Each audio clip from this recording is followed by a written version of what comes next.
Coming up on Why Should I Trust You? Today, we examine an unlikely alliance. We're talking about supporters of the Make America Healthy Again movement, normally in the camp of MAGA and the Republican Party, but today, on one issue in particular, it is Democrats, yes, Democrats, who are rallying behind one of the movement's signature causes, protecting Americans against dangerous pesticides, by blocking any effort to give pesticide makers a so-called liability shield, meaning preventing them from getting sued. Today, we're joined by two key Democratic House members, Congresswoman Chellie Pingree of Maine and Congressman Jim McGovern of Massachusetts, who both fought hard to stop the Republican-controlled committee from approving language in the Farm Bill that they say gives pesticide makers a shield. One called it an outrage. We're also joined by friend of the pod and a MAHA leader on environmental issues, Kelly Ryerson. So today, are Democrats willing to work with MAHA on some issues? Is MAHA willing to split with the Republican Party where their aims do not align? Let's get started.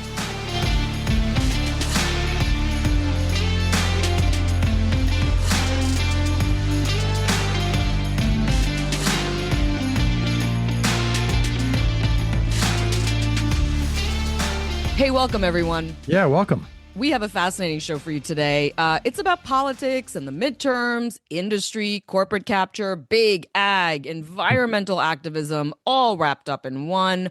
We are so glad you've joined us. As we said in a moment, we're going to be joined by not one, but two members of Congress, along with a friend of the pod, Kelly Ryerson. She has been on here a bunch of times. So a lot to get to. But first, who are we? I'm Brenda Adhikari. I'm Tom Johnson. I'm Maggie Bartlett. And I'm Dr. Mark. Yeah, and this is Why Should I Trust You, a show that's all about the breakdown in trust in public health and science and medicine and what we are going to do about that. And big reminder, as always, reach out to us via email at whyshoulditrustyou.net and definitely check out our Substack page. Yeah, so we've talked a lot on the show about MAHA and their mobilization against pesticide makers like Bayer, Monsanto, receiving any sort of liability shield, which basically means something that prevents these pesticide makers from getting sued. And that's meant we've talked about President Trump's executive order on glyphosate, which is the herbicide that you will find in the very popular weed killer Roundup, as well as the big case involving all of this in the Supreme Court. So, Tom, help us understand where the Farm Bill figures into all this. Okay, so the first thing is, Brenda, where were you this past weekend? Oh my gosh, I was at UVA. I know. How was that? It was great. I visited my niece. It was a lot of fun. Okay, so UVA, spiritual home of Thomas Jefferson, of course. But just up the road is the home of his great bud, James Madison. Yeah. Wait, did they make a musical? Was that the big musical? different founders. James Madison. All right, so what does James Madison, one of America's great founding fathers, have to do with the weed killer Roundup? Nothing. Did he invent it? Nothing. Well, actually, a little more than nothing. James Madison, of course, designed America's system of government around the idea of three separate independent branches. Wasn't his idea, but he brought it to America, infused it into our Constitution. And you will remember all this, right, Mark, from history? Oh, I tested out of those classes. Right. So we had the three branches, the executive, the judicial, and the legislative. And today, each of Madison's three branches of government, in the span of just a few weeks, has taken up the issue of legal liability for Roundup. That's, as Brenda said, that's the glyphosate-based herbicide. And sort of poses the question, is this what Madison envisioned? But let's walk through it. First, you got the executive branch. That's, of course, the president. And that takes us to that recent executive order that the president signed. In that order, the administration signals support for boosting production of glyphosate, that key ingredient in the weed killer that's ubiquitous on American farms. And the executive order even raised the possibility of using the Defense Production Act to increase supply. And if we do that, it does offer some, albeit limited, legal protection for companies that are asked to produce glyphosate. And that stunned and angered many members of the MAHA coalition. Okay, so the next branch, the judicial branch. Brenda mentioned it. That's the Supreme Court of the United States, and the justices there are about to hear a major case involving Bayer, the company that now makes Roundup. The company is, in short, seeking relief from future lawsuits claiming that its weed killer causes health harms. And then finally, we got the legislative branch. That's, of course, Congress. Lawmakers are currently drafting a new farm bill. Now, a farm bill is the massive law that Congress updates every 5 or so years that sets, policies for farm subsidies, crop insurance, and food assistance. And in our Republican-controlled House, a version of that bill has already passed out of committee. It was approved and moved out of committee. And in the text of the version that's now being considered, there is some highly controversial language. And guess what that language is about? It's about what critics call an effort to give the pesticide manufacturers something very close to a legal liability shield. So a group of Democrats voted against that provision and railed against that provision, but failed to stop it. And two of those Democrats are our guests today. So the Farm Bill still has a ways to go, including, moving through the Senate. There's a lot of negotiation ahead, but it took a significant step forward. And that's a lot of what we're going to talk about today. Yeah. So why are we even talking about glyphosate, Supreme Court, judicial? We did an episode on this a while back, so go take a listen. But just a quick refresher. So glyphosate came on the scene in 1974, so almost 50 years ago. And now it's the most commonly used weed killer, not only here in the United States, but around the world for that matter. And all of these legal and political battles we're talking about come down to sort of one central question. Is it safe? And then one step further in the medical world, does it increase the risk of cancer? And then whatever you believe on that, the next layer of question is, well, is it settled science or is it still an open question? And just like so many things, there's so many different ways to look at it. It really turns out it depends on how you ask the question and who you ask the question to. So let's start with the Environmental Protection Agency. That's the EPA. Their entire job is to make regulations that protect us. So they heard a lot about the concerns and they did a deep dive on glyphosate safety in 2020. And they say there are no risks of concern to human health. And here's the key part: when glyphosate is used according to its label, so use as directed, and that it is, quote, not likely to be carcinogenic to humans. Now, there have been legal challenges to the way the EPA conducted that analysis, and a federal court recently asked the agency to revisit parts of how it did its analysis, but the EPA for sure still stands by its conclusions. And it sounds reassuring, right? No risks of concern, unlikely to be carcinogenic, end of the story. But no. Then there's the World Health Organization. We've heard about them. They have a specialized agency that looks at cancer, and they looked at the data too, and they disagree. In 2015, they did their deep dive, and they said their version of it says glyphosate is probably carcinogenic to humans. I mean, that's a big shift based on what they call sufficient evidence in some experimental studies in animals like mice and rats. And then they said they found strong evidence that glyphosate damages DNA, but they also do say that the evidence that glyphosate causes a certain kind of lymphoma that we've heard about in humans is, quote, limited. So how can experts at the US EPA and then other agencies of the world for that matter, and the World Health Organization's cancer agency disagree on something so important and something so widely used? Does this really mean that the safety of glyphosate is a mystery? And what does this mean for our food supply? So to help tease that out, it's important to remember that the World Health Organization's cancer agency approaches this by asking whether glyphosate can or may cause cancer under some circumstances. But the EPA looks at it differently. They're regulators and they're asking something a little bit different. Is it likely to cause cancer at the levels people are exposed to in the real world? So you have this debate going on. And then just a few months ago in December, there was another twist when a scientific journal retracted a decades-old study that had often been cited in arguments that glyphosate does not pose risk to human health when used as directed. Now, the journal didn't retract it because suddenly they found new science, but rather they figured out that evidence of undisclosed industry involvement, including allegations of ghostwriting and undisclosed conflicts, were kind of in that paper. Yeah, and that's the science. There's also the politics of all this, and that's something we're going to be getting in today with our guests. Of course, we're in the run-up to the midterms. So that is taking a lot of the energy and a lot of the pull of everything that's going on in our political situation right now in America. And control of the House of Representatives, as we all know, is actually contested this time around. So, the question at hand is, will MAHA turn out and vote for Republicans? Or are they so frustrated over issues like this, over pesticides, over liability shields for pesticides, that they'll stay home, or even worse for Republicans, that they would move over and start to support a Democrat in a congressional race? Yeah, and the final constituency, I think it's worth mentioning, are farmers who depend heavily on glyphosate in order to kill weeds that impact crops like soybeans, corn. And that's been a big driver of this conversation. And hopefully we'll get into some of that with our guests as well. So, and when we come right back, we're going to be joined by Representatives Chellie Pingree of Maine and Jim McGovern of Massachusetts, along with MAHA supporter Kelly Ryerson. We'll be right back.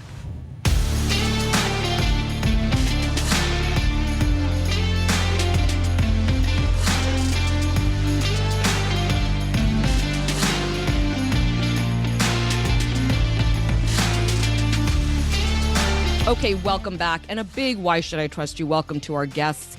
We're joined by Congresswoman Chellie Pingree, a Democrat from the great state of Maine. In addition to the Agriculture Committee, she sits on the powerful House Appropriations Committee. The Congresswoman is a longtime advocate for reforming federal farm policy. Late last year, she stripped language out of a spending bill that critics saw as offering a liability shield for pesticide makers. In Congress, she has fought for sustainable and organic farming, and that might be because she is an organic farmer herself. Welcome to the show, Congresswoman. Thank you so much for having me. Next, we are thrilled to welcome Representative Jim McGovern of Massachusetts. Congressman McGovern is a Democrat who has served in Congress since 1997. In addition to the Rules Committee, where he's the ranking member, he also serves on the Agriculture Committee. Across his career, he has fought to improve nutrition and expand access to healthy meals, especially through the school lunch program. Welcome to the show, Congressman McGovern. Happy to be with you. And finally, we're thrilled to have our good friend Kelly Ryerson back to the show. Kelly is an influential voice inside the MAHA grassroots movement. Known as Glyphosate Girl Online, she mobilizes action against what she believes are dangerous pesticides. Welcome back to the show, Kelly. Thanks for having me. Okay, so let's talk about the Farm Bill. Congresswoman, I'll start with you. What is the language in it that you oppose, and why do you oppose it? So it's very similar to the liability shield and the state preemption that was actually in the appropriations bill last year that we worked so hard to get out. So this is just the chemical companies trying every possible venue that they can use to get this protection from any liability on health claims, and also preempting states. So Maine is one of those many states that already has regulations around glyphosate. And we've been doing that for many years. People want to have that ability at their home state to prohibit perhaps it spreading in school fields or somewhere near an organic farm. But the pesticide companies, as you know, the big chemical companies, specifically Bayer, want to preempt that. So they work very hard to get that language back in the Farm Bill. And we've already had a fight, but we'll continue to keep fighting about this to try to get that language out. Congressman McGovern, I want to go to you next. And just one kind of additional point. You know, you had written this article in The Nation back in November of 2024. And it said Trump and Robert F. Kennedy Jr. won't make America healthy again. And you had kind of talked about illustrating the different ways that it seems like maybe there was some hypocrisy when it came to, you know, regulation of our drug agency and corporate capture. What did you mean by that headline? What did you want people to know in that moment? Well, first of all, I want it to be wrong. But I think what we're seeing now is that I wasn't wrong. I think what I'm trying to point out is that, you know, in our political system, big money, corporate special interests play too big of a role. I mean, at the end of the day, I mean, I think what we saw in the Farm Bill that Chellie did a great job trying to change was the influence of you know, a corporate superpower. Follow the money. I mean, look at who gets money from Bayer Monsanto. Look at who gets money from these big chemical companies. And when members of Congress or even a president of the United States gets a lot of money from these special interests, don't be surprised if at the end of the day they parrot whatever those special interests want. And I think, again, we need to change the way we finance campaigns. The influence of money is way too much. I mean, people ought to matter more than corporations and money. I have a legislation to try to change the way we finance campaigns. But that's what I'm talking about, is that at the end of the day, you know, these corporate special interests always seem to win out. And I think we got to call them out when they do things like we saw happen in the Farm Bill, and we got to try to persuade people to stand with us. And if we can't persuade them, we need to shame them. You sound an awful lot like Kennedy. Well, yeah, I do. I guess maybe I do, but I think we have to distinguish between talking the talk and walking the walk. I mean, I read Secretary Kennedy's statement in reaction to Trump's, statement on glyphosate, and it was a lot of to me. It was a lot of double talk, a lot of words to try to rationalize something that you can't rationalize. I mean, you either think this is okay or you don't. If these are harmful chemicals, we want them out of our system as soon as possible. And so, yeah, I don't want people just saying make America healthy again. I want people to actually do things to make America healthy again. Look, I do a lot of work on hunger and food insecurity in this country. If you're hungry, you can't be healthy. And yet this administration has gutted SNAP by $200 billion. They've eliminated the farm to school program, which allows local farms to provide fresh produce to our schools. So that to me seems at odds with, what they said they were going to do. Again, I'm open to people changing, but for me, it's not about words, it's about action. Kelly, take us back to watching this committee wrestling with this farm bill and that controversial language about liability shielding. Obviously, glyphosates is like your big issue. And you're watching Republicans who are aligned with MAHA on lots of things or have been aligned with MAHA on lots of things. And then you're seeing, Representatives Pingree and McGovern trying to hold the line, trying to strip this language out. I mean, Representative McGovern took to the floor and gave a impassioned speech. I think he used the word outrage over this language. And then they lose the battle. They lose the vote and the language stays in and it advances out of committee. What did you feel at that moment? I am so confused why the Republicans don't understand what they have at this moment. This is a really powerful group of voters. It is not the majority of voters, but it is a strategic group of voters, many of which crossed over for this recent election because of Secretary Kennedy. And so to see around this farm bill, to see the doubling down on behalf of some of these Republicans, especially the ones that may stand to lose in the midterms, is stunning.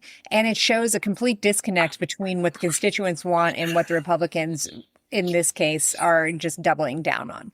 And it's frustrating because, through the MAHA movement, I've gotten to know a lot of the Republican conservative constituency. Guess what? They don't want pesticides. They also are tired of being sickened. This is a very common ground issue. It's not even partisan. And so what a shame to miss the opportunity in the Farm Bill to go against what the very constituents want. And I know they were calling in. I know tons of Republicans were calling in from their offices and telling them to take this language out. And what heroes we have that thank goodness that these two congresspeople are willing to step in and do what's right on behalf of the entire constituency, both left and right. Well, Congresswoman Pingree, respond to that. Were you surprised by your Republican colleagues in this moment? I mean, here you've got a movement that is aligned with Donald Trump's MAGA party. And were you surprised that that same group then didn't come through in this moment? Look, I wanted to be surprised. Okay. I wanted to be excited. I knew, I had gotten to work with the MAHA people like Chellie and so many others who have been relentless in their pursuit of the Hill. I mean, done an amazing job. And I can tell you, as somebody who's been out in the wilderness as an organic farmer since the 70s, it felt like the cavalry arrived when I got to know some of these people who are really dedicated to issues like glyphosate and PFAS and, care deeply about toxic. And I talked to so many of them and knew that they had a great in-depth understanding of what they were talking about. So super excited going into this. But I've also been in Congress for several years and been on the Agriculture Committee for almost all of my 16 years. And no, these are not easy things to do. Jim mentioned it. There is more money spent in the food and agriculture sector to lobby us than there is in the defense industry. So try to wrap your head around that. Whoa. I mean, about defense as being such a powerful, huge expense. But this is a big one. There were 53 lobbyists working for Bayer. So try to imagine how each and every one of our colleagues is being relentlessly pounded by this, threatened with campaign money, having local farmers call them up, and this company that is saying, we will go out of business. This is the end of American farming. All Armageddon and catastrophe will take place here, which is utter bullshit. bullshit. I'm an organic farmer, and that's just not the truth. But anyway, that's what you're being assaulted with. And so this was really hard for my Democratic colleagues. Don't think that it was easy to get all but one of them to vote for this. This is hard for them back in their home districts because they are getting these same levels of calls. There's also a lot of mythology around agriculture. When I first came to Congress, quick story, I'm an old hippie back to the lander. I have been involved in these issues since Earth Day. I'm 100 years old, right? So, and I'm truly an organic farmer. Jim's been to my farm. It's for real. And I've done this, for many years. I know how deeply people care about these issues, and I know, how important all this stuff is. But it's just really hard to move the Agriculture Committee. When I first came, I thought everybody would want to be on the Agriculture Committee. And turned out when I came to Congress, it was like an assignment they were practically giving away as a punishment. Like you tried to get to Energy and Commerce or the Powerful Rules Committee with Jim or Appropriations. Agriculture was like, yeah, you did something bad, or you've got to go there to represent the soybean farmers in your district. Anyway, it's become a much more engaged committee. People care much more deeply about it. And finally, people are starting to understand a little bit. All of America wants to talk about this stuff, like what's in our food, what's toxic. People care deeply about what they feed to their kids. They want to know why they're getting cancer at a young age, all these other things. But the Agriculture Committee, the mythology I was talking about around it, has always been sort of like, well, you got to do what the farmers need, and you got to stick with the soybean and corn farmers and all that. And it's usually like what the Farm Bureau agenda gets that comes from the chemical manufacturers, that comes from the, other big sort of parts of the farm system. It's really about, you hear people talk about it, GMO seeds to, glyphosate weed killer, to all these sort of practices that farmers get sort of trapped into that aren't necessarily the only way to farm. So I can go on for hours. You can see. Yeah, we're definitely want to get into the minds of farmers, and we'll do that in a bit. But before that, I just kind of want to level set here about something like science and courts and why we're even talking about this.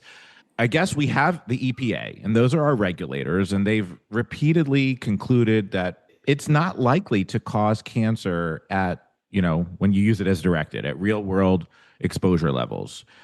Now, I'm just wondering if Congress allows these lawsuits to override, that kind of federal framework, are we getting into a situation where somebody else is deciding? I mean, we're a show about science. Is somebody else deciding like the safety standard? Is it the science, or is it now like juries and the Supreme Court and legislators? Like, where are you guys? Where's your head on just kind of the safety? We can always talk about, yes, nobody likes weeds. We want less pesticides. And of course, we can all rally around that.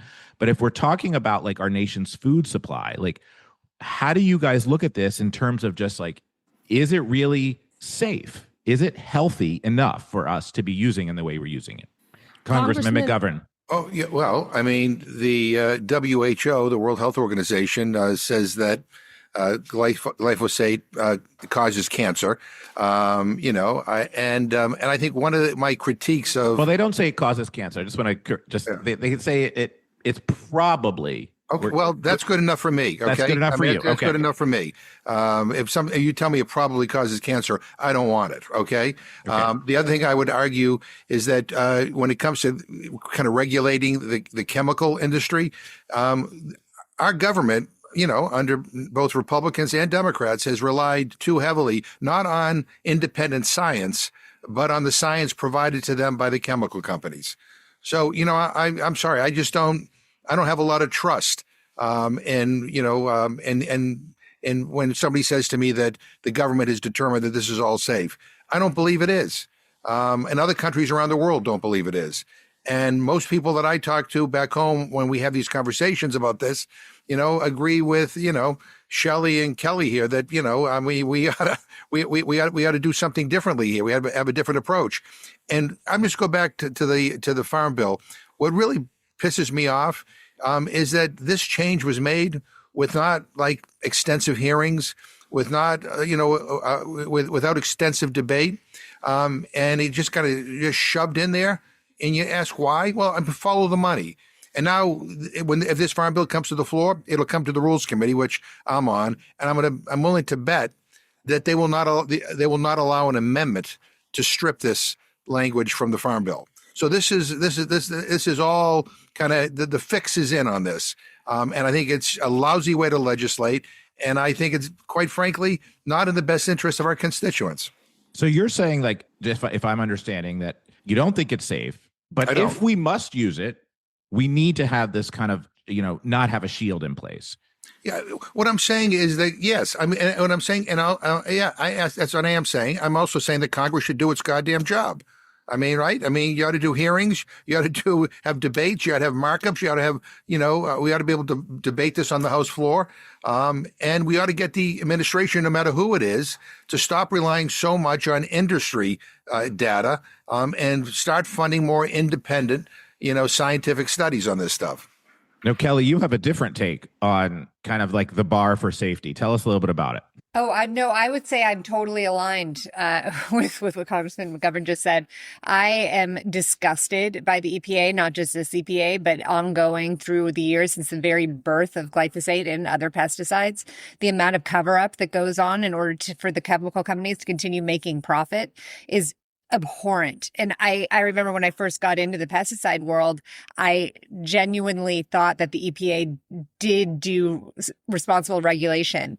And you just need to peel back one layer and you realize that is absolutely not the case. This is entirely 100% a puppet show for the chemical industry, whether it is just cherry picked data, ghostwriting science, or just simply overlooking the regulators told just to overlook the damning evidence. You just look at the chemical paraquat that is so tightly connected with Parkinson's disease, yet somehow they keep on just shoving it on through that regulation. I mean, it's just really disappointing. And, in fact, that's why I led the petition to have Lee Zeldin removed, because I just, this is overwhelming how stacked this particular EPA is with the chemical industry insiders. And unfortunately, we just learned recently, just 2 weeks ago, how incredibly influential Bayer is with the White House and the administration, with specific people there that work for lobbyists that, representing Bayer. And so I think that the main problem we have here is just those tentacles that are grabbing all of these people that are supposed to be representing us and working on behalf of profit. Congressman Pingree, I just want to take us, one step further into this, and then we can broaden out and talk about the whole political landscape. But just for our audience to understand this, so you mentioned Maine. States have, and please correct me if I got this wrong, but many states have a failure to warn law, meaning if a product doesn't adequately warn a consumer or user of that product of some safety risk, they can be liable. The company can be liable. And is it true that the heart of the matter here is, does the label on the pesticide have to comport to the EPA standard, or can a jury look at all the evidence, look at the WHO's analysis of the safety, non-safety of a pesticide, and a jury can make up its mind as to whether that company in their state had a responsibility to warn more than they did on their label, and therefore are liable for someone's health crisis or health effect from that product? Is that the core issue here? In many ways, it is. You're getting into some complicated legal issues that will soon be decided by the Supreme Court, as you know. Yep. And I'm not a lawyer. Jim's not a lawyer, so I don't want to tread into territory where I'm going to give you the wrong answer.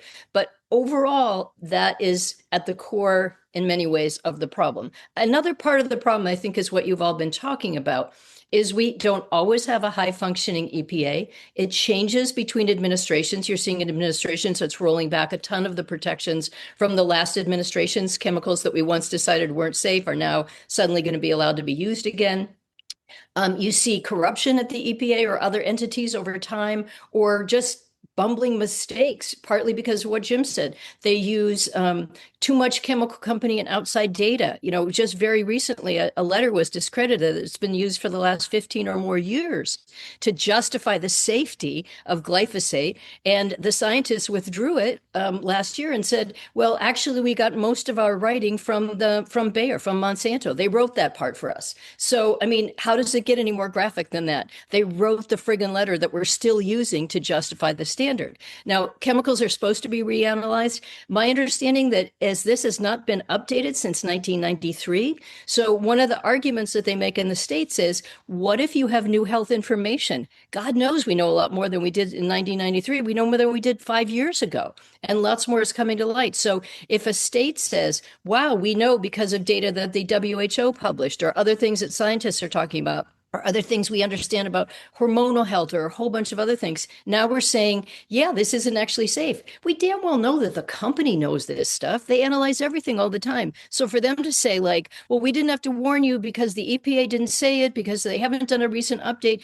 and states shouldn't be allowed to free for all out there. There's a whole argument, and you guys are kind of making that a little bit, that like everything shouldn't happen in every state differently. And sometimes we do have federal preemptions, and we say, you know what, it's better to just have one federal law so we know everyone is protected. Sometimes that's more protective of the consumer. So there can be an argument for that. But in the case where new things come to light and big companies don't want to have to notice of that, I also agree that, this shouldn't always be decided in the court. There's been something like 200,000 court cases about this. Well, that ought to give you a clue that people are actually getting sick. I mean, there's something wrong out there.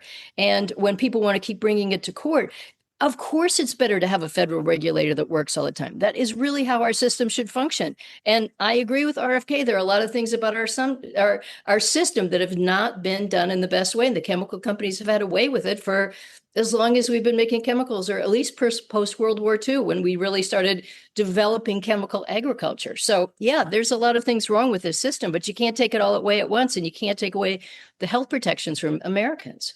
Congressman McGovern and Kelly Ryerson, I want you guys to think about farmers for a second here. So I'm just looking through some stats. The total number of farms in the U.S. dropped by about 15,000 in 2025. It's the third straight year of increases in farm bankruptcies. Some of the economic pressures that are hitting agriculture that we hear about are low crop prices for corn, soybeans, wheat.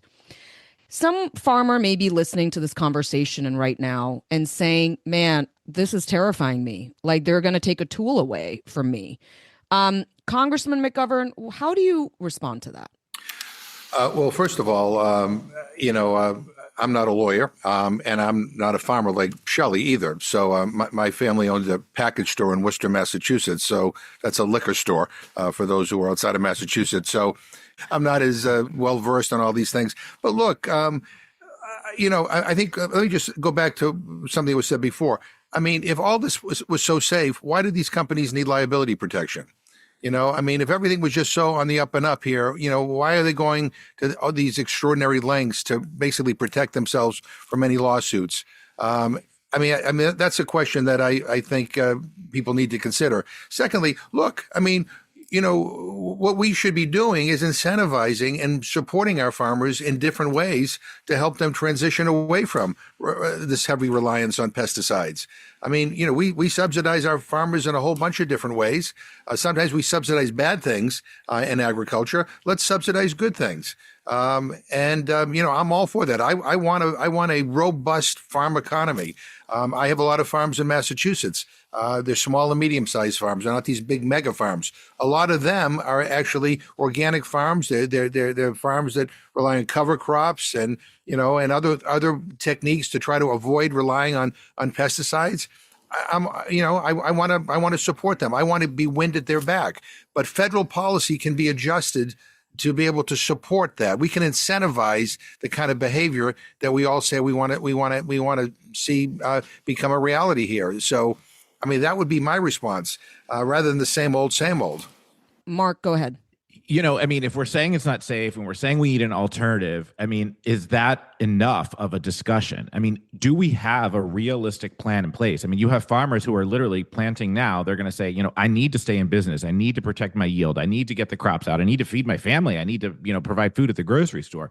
Do we have actually a realistic plan in place beyond just, hey, let's stop using it and find something new? Something that's really scalable.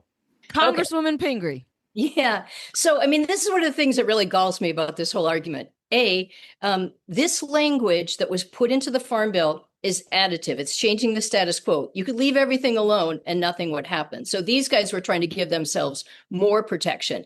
There's nothing that any of us have done or that this language or this amendment would do that takes away glyphosate. It is Bayer who keeps saying, we're going to have to take this off the market if you don't give this extraordinary legal protection. So that's nobody is actually trying to do that right now. That's where the argument always goes. And second, this is where I kind of go with this question of I want RFK and this administration to do some of the things they promised. And he came in saying, I believe in regenerative agriculture. And then he and Secretary Rollins got up and said, we're going to have a whole initiative for farmers. We're going to put $700 million into this. And I'm like, good if you're really doing it. But I just want to let you know, I mean, the previous administration was on the furthest path towards regenerative agriculture that I've seen in my time. I'm an organic farmer. I know what the truth test is here. Most of them don't give a shit. But we put $3 billion of what's You're saying under Biden. Under Biden. Yeah.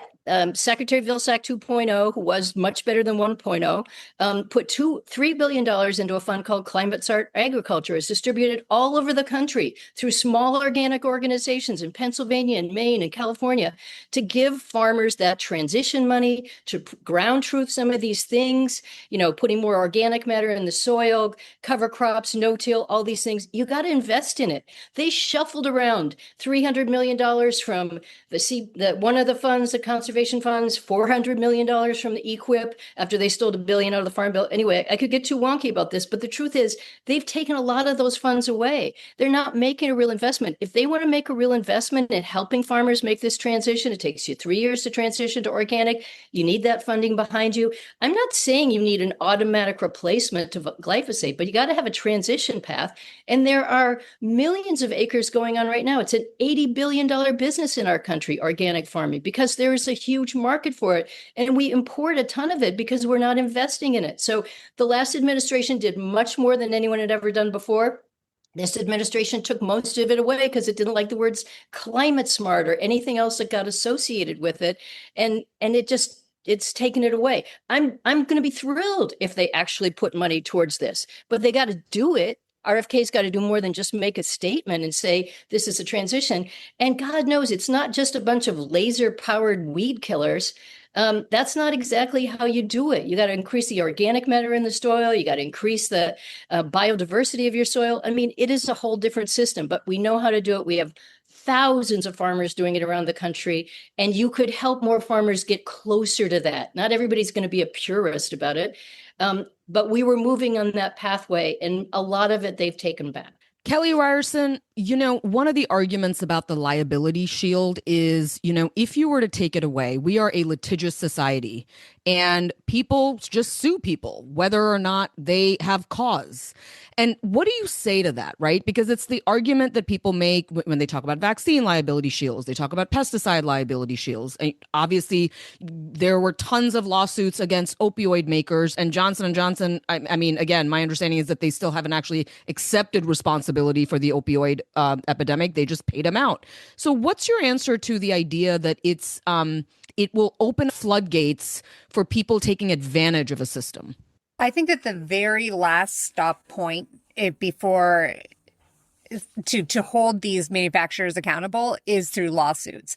That's why for so long, people have been trying to get this regulation around glyphosate. It took these lawsuits in order to bring it to the forefront and really push this issue as re-registration comes about soon in this fall. So the thought of taking away the ability to sue is just a nightmare in terms of, first of all, holding manufacturers accountable. It's already bad enough. There would be absolutely no reason for them to continue to act even reasonably responsibly in any form if there's no chance that they're going to be sued. So it's really a horrible thing to consumers to be stripping this away. And second, I just wanted to go back to what we were talking about farming. That's something that I work on quite a bit. And I think that we're at this very big moment because I've been working really hard through this whole administration to try and increase spending to regenerative farming and restore some of those dollars, however they want to label it, back to allowing or supporting farmers to transition to regenerative practices. And as we see right now with the fertilizer crisis, this is a crisis. And this is something that all of us have seen for a really long time. This is a national security issue that our soil is so infertile that we're needing to import this massive amount of fertility. And so I'm seeing this big opening in a goal right now that if we can convince this administration that we need to be able to foster our own fertility through regenerative practices, this would be the time because it is a crisis for our farmers. Representative McGovern, if a Martian somehow figured out Apple Podcasts and listened to this episode, I think they would think there's this movement called MAHA, and there's this Democratic Party, and there's a Republican Party, But the MAHA movement obviously is aligned with the Democrat Party based on this conversation. Do you feel frustrated that you are part of a tiny minority of Democrats who are reaching over to MAHA and saying, hey, we might disagree on all this stuff or really important stuff, but on these really important issues, we agree? Like, do you feel like you're in a minority on this? Like, what's that like for you? Look, I think we have to, as legislators, right? I think we need to start thinking not in terms of who's with us 100% of the time and who's not, and instead start looking at, where do we have common ground? I always tell people you don't have to agree on everything to agree on something. I mean, I've had some issues with MAHA on vaccines, but I am total in alignment with MAHA on this. Because I think this makes sense, and I think the science is there, and I think that what's frustrating to me right now is the reason why we're not making more progress is for one reason, that is money. Follow the money. I'm telling you, this is all about money. We have too much money in our political system. It is getting corrupted, and this is an example. I mean, we will get to the point ultimately where we all will have common ground on this. The question is it going to be now or is it going to be several years from now? And if it's several years from now, how many people are going to be hurt by it? Look, I got involved in fighting PFAS chemicals a long time ago because I had a woman in my district whose husband was a firefighter who had PFAS in his gear and ended up getting cancer.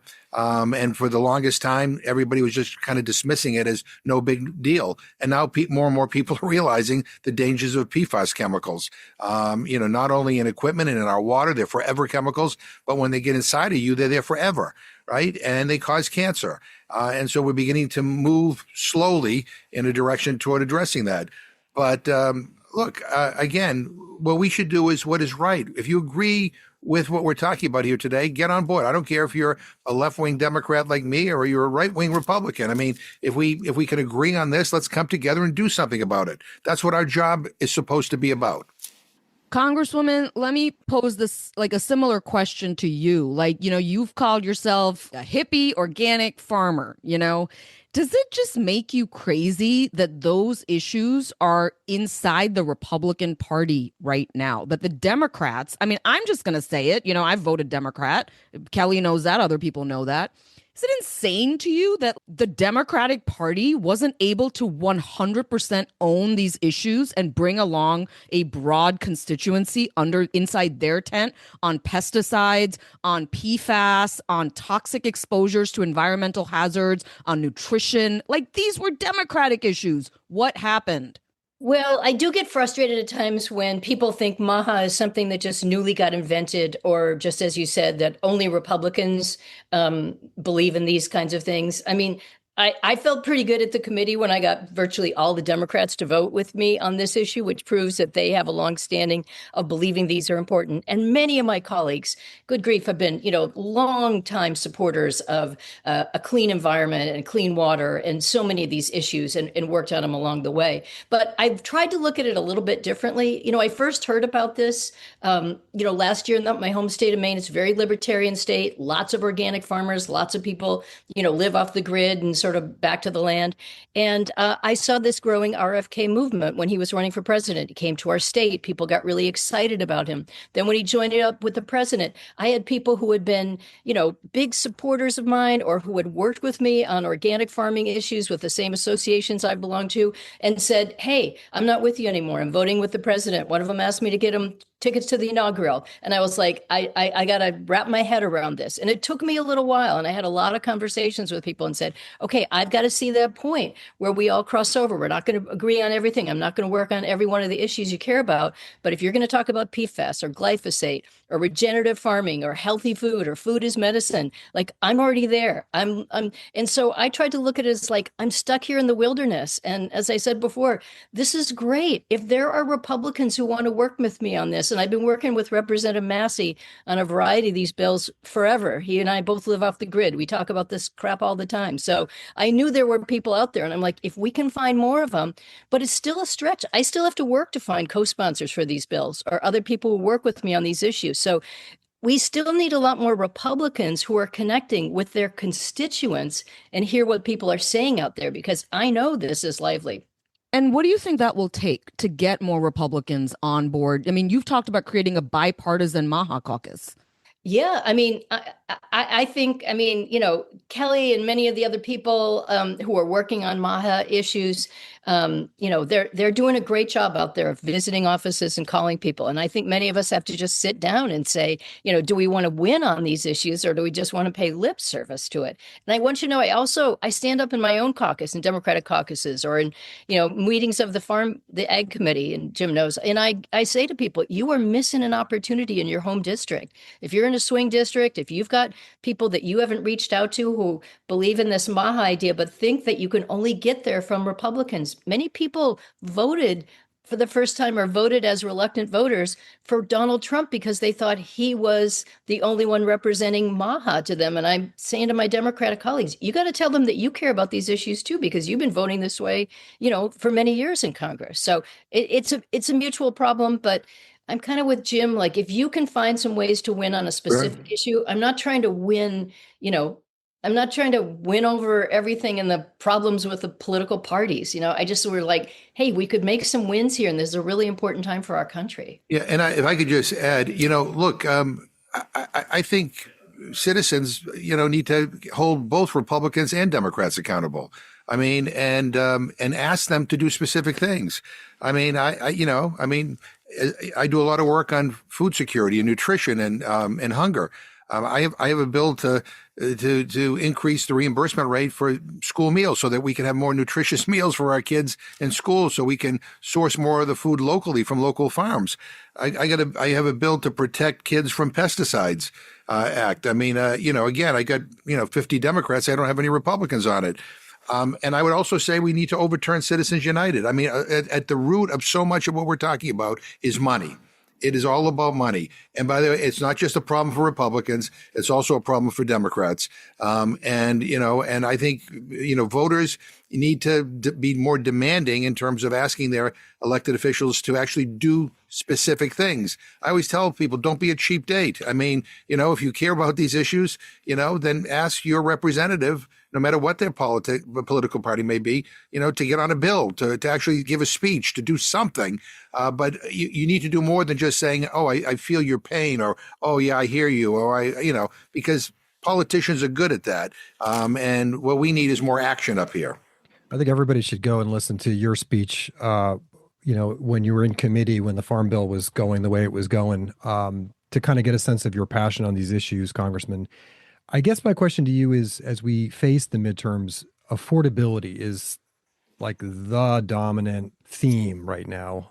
What is your message to your colleagues who are running in competitive races right now, who are laser focused on affordability, and then here you are saying, hey, you got to stand up. If you believe in this, you got to stand up and fight to reform agriculture. Are those two things in conflict? Like, can we reform agriculture and still have affordable food? Like, a lot of people I think out there think those things are in conflict. No, they're not in conflict. And in fact, we can do both. I mean, in terms of affordability, I mean, one of the things that we need to do, again, is to reverse the cuts in SNAP, the Supplemental Nutrition Assistance Program that Republicans that the Trump administration put into place. I mean, the average SNAP benefit is about $2 per person per meal. That's it.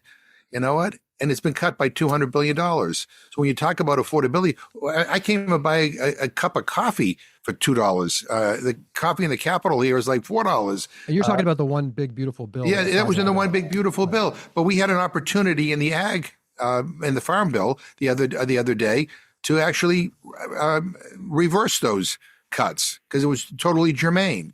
We did nothing on that. We did nothing on reimbursement for school meals. We did nothing on providing, additional subsidies to farmers, to actually grow their crops in a way, that wouldn't rely so heavily on pesticides. We could have done a lot of things to help ease the concerns of farmers and also lower costs for people. And we chose not to. And instead, a big fat wet kiss to the chemical industry with liability protection for Bayer Monsanto. I mean, it's like Congress is supposed to be here for the people, not for the corporations. And I think people are losing trust in Congress because they don't feel that it makes a difference in their lives. I did a town hall a couple of weeks ago, and one of the last questions was, what difference does it make who's in charge? I mean, things are still expensive. Nothing really changes very dramatically.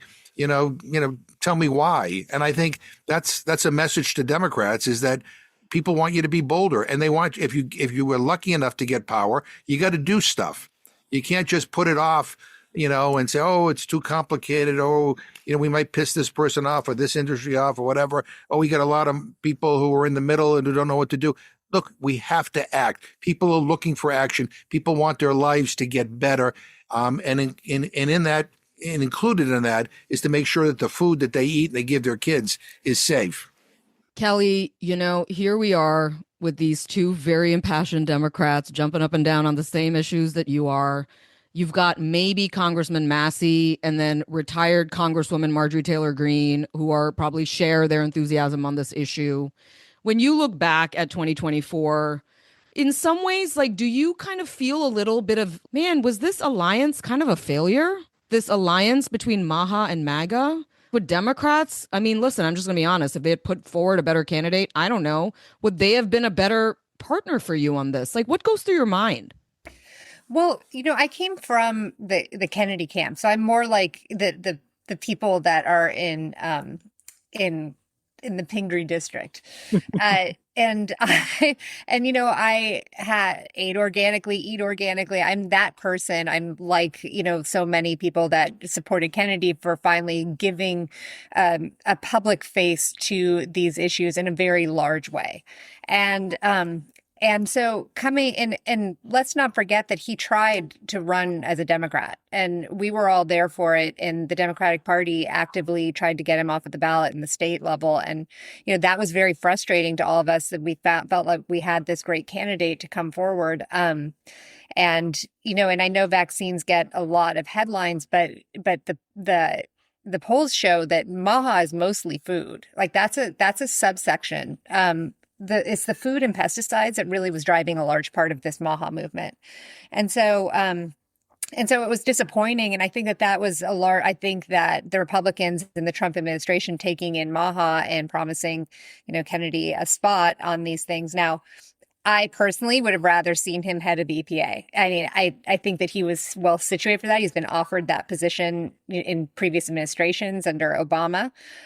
His track record of cleaning up water and getting the toxins out is fantastic. And so for my personal interest, I would have rather seen him over there. I don't think that the Trump administration ever would have put him there for the obvious reasons that he would have just cleaned house of the special interests and gotten rid of those that were going to be swayed by the revolving door. So that was likely strategic. So I look back at it, and truthfully, I feel like there has been progress. I'm excited about the real food movement, and a lot of younger kids, particularly Gen Z, suddenly paying attention to what they're eating and improving their health. And it's giving me a little bit less like I'm the crazy mom, because now more people are talking about it, because I didn't enjoy bringing the dye-free things to the birthday party because it looked lame. So now that's more mainstream. So there are some good things that are coming out of it. But I really, the pesticide stuff, I can't even begin to describe how severely disappointing this is. And I am distressed that the White House came and supported Bayer at the Supreme Court level. That is completely working in contradiction to anything any of us want. So it's sort of been, in other words, it's been a mixed bag. And I think looking at midterms, I don't understand why every candidate isn't tossing this in as a key point. This is such a winning issue. You tell anyone of any person, we want you to have clean, healthy food so that you can be healthy and your kids can be healthy. That is what people should be using. Just, whether they do it or not, I hope they would, but whether they do it or not, they should be running on this. So it's crazy.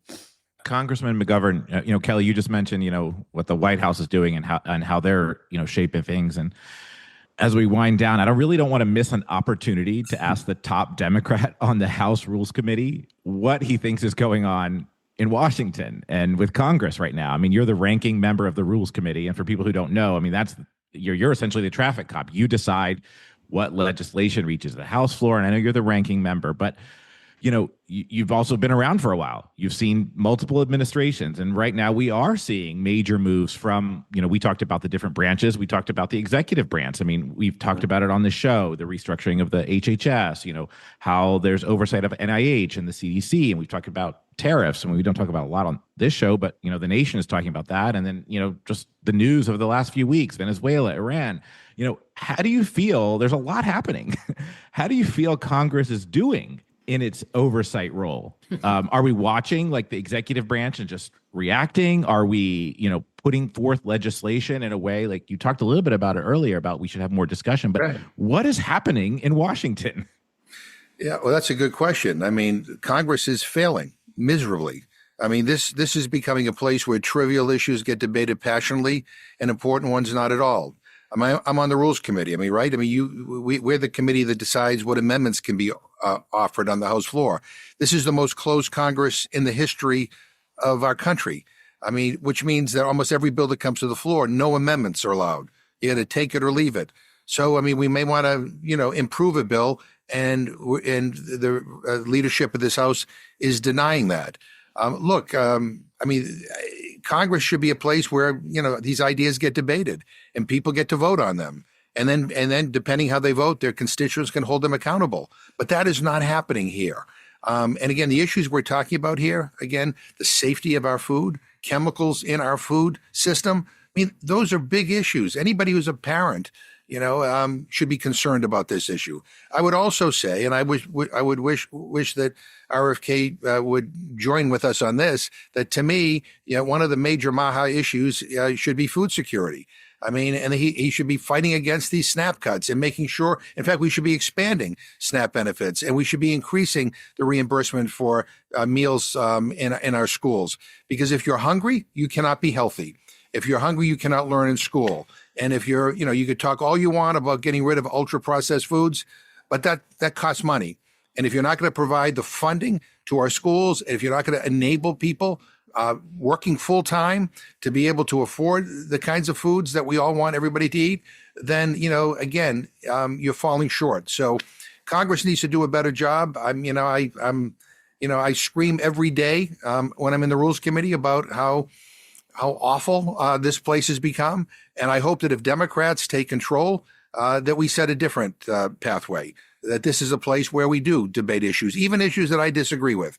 This is what Congress should be, a place where these ideas are debated and then people get to vote on them and then we move them forward. So I'm hoping and praying for a better day. Congresswoman, last question to you. What is your message to fellow Democrats as it pertains to MAHA? We talked about how so much of the time on social media, MAHA is portrayed as singularly focused on vaccines. That sort of sends off reverberations everywhere. You, I think, see the movement differently. You see other parts of the movement. What is your message to fellow Democrats for how they should potentially harness the power of this movement? I just think you miss a huge opportunity with your own constituents if you don't talk about food and, eating healthier food, getting kids healthy school lunches, getting toxics out of our food. I mean, this has been an issue since as long as I've been in Congress, and it has bubbled up again, I think, partly because of the MAHA attention. I mean, many Democrats have cared about this. Jim's talking about it. Fighting for SNAP benefits is the core fight of every farm bill. And the program we lost last year, which was making sure that farmers could provide more food to food banks and to school lunches, was a great way to bring down the affordability of food and, bring down the cost of food and also get people healthier fresh fruits and vegetables. So, it seems like one of those off issues, and people are always like, well, talk about affordability. And it's just, food, housing, and childcare and healthcare, of course. But you got to talk about these things in their toxicity and in the healthiness of it, because people are worried about their own health, their kids' health. Mothers will spend more money to buy organic food to reassure themselves that their kid is eating healthy baby food or healthy milk. So I used to tell this joke, or kind of a story. When I was first in Congress, it was the beginning of the Tea Party movement. It was when Obama got elected. And so I would go to town meetings in my district and they would be so incredibly hostile. People would just be like, You're going to have death panels for healthcare and all this other stuff. And I always said, if I get in a really big problem and people start yelling at me about taxes or about the Obamacare, I just say, hey, did you know I'm working on this program to get kids healthier school lunches? And the whole room would kind of calm down and everybody would say like, yeah, my grandkid eats the worst food at school, or my daughter-in-law is a school lunch provider and she hates the shit they have to cook them. And it just melted everybody in the room. And, that was 17, 18 years ago. It's still true today. And so that's what I tell my colleagues is you're missing an opportunity. Just, you can work with people on a couple of issues. You don't have to work across the aisle on everything if you don't agree with people, but take the good stuff out of this and don't have a knee-jerk reaction to, it's the Trump administration. I don't go along with them on anything. It's bad when they do it to us and we shouldn't do it to them. It's a real opportunity for us. And for me, these are real gains that we need to make as a country to move us forward. I mean, if we could take on the chemical industry, if we could change our food system, if we could help farmers to make this transition with enough resources that they need, we would be making massive differences in our country. If we could say that everybody deserves to have a decent meal and it should be healthy, we'd bring down healthcare costs. So, I mean, it's a huge overarching problem. And I think people are right to point it out. We just miss the opportunity if we can't, join in and fight with everyone. And I just wanted to say, to build on what Chelly's point, being healthy needs to be for everyone, not just for those who have means. Everybody in this country, no matter what your economic background may be, deserves to have access to healthy food and to live in a healthy environment. But anyway, thank you. Thank you all so much for joining us today. I don't say this a lot about Democrats anymore, but the two of you talk like regular people. And I think that's something that would be nice to just see and hear a little more from that party. Kelly Ryerson, Representative Chellie Pingree, Representative Jim McGovern, thank you so much for joining us on Why Should I Trust You? Thank you. Thank you. And that is our show for today. I am Brenda Adhikari. He is Tom Johnson. He is Dr. Mark Abdul-Malik. She is Maggie Bartlett. Please send us questions and comments to questions@whyshoulditrustyou.net. Thank you to our guest. That was a real banger. We'll see you right back here next week.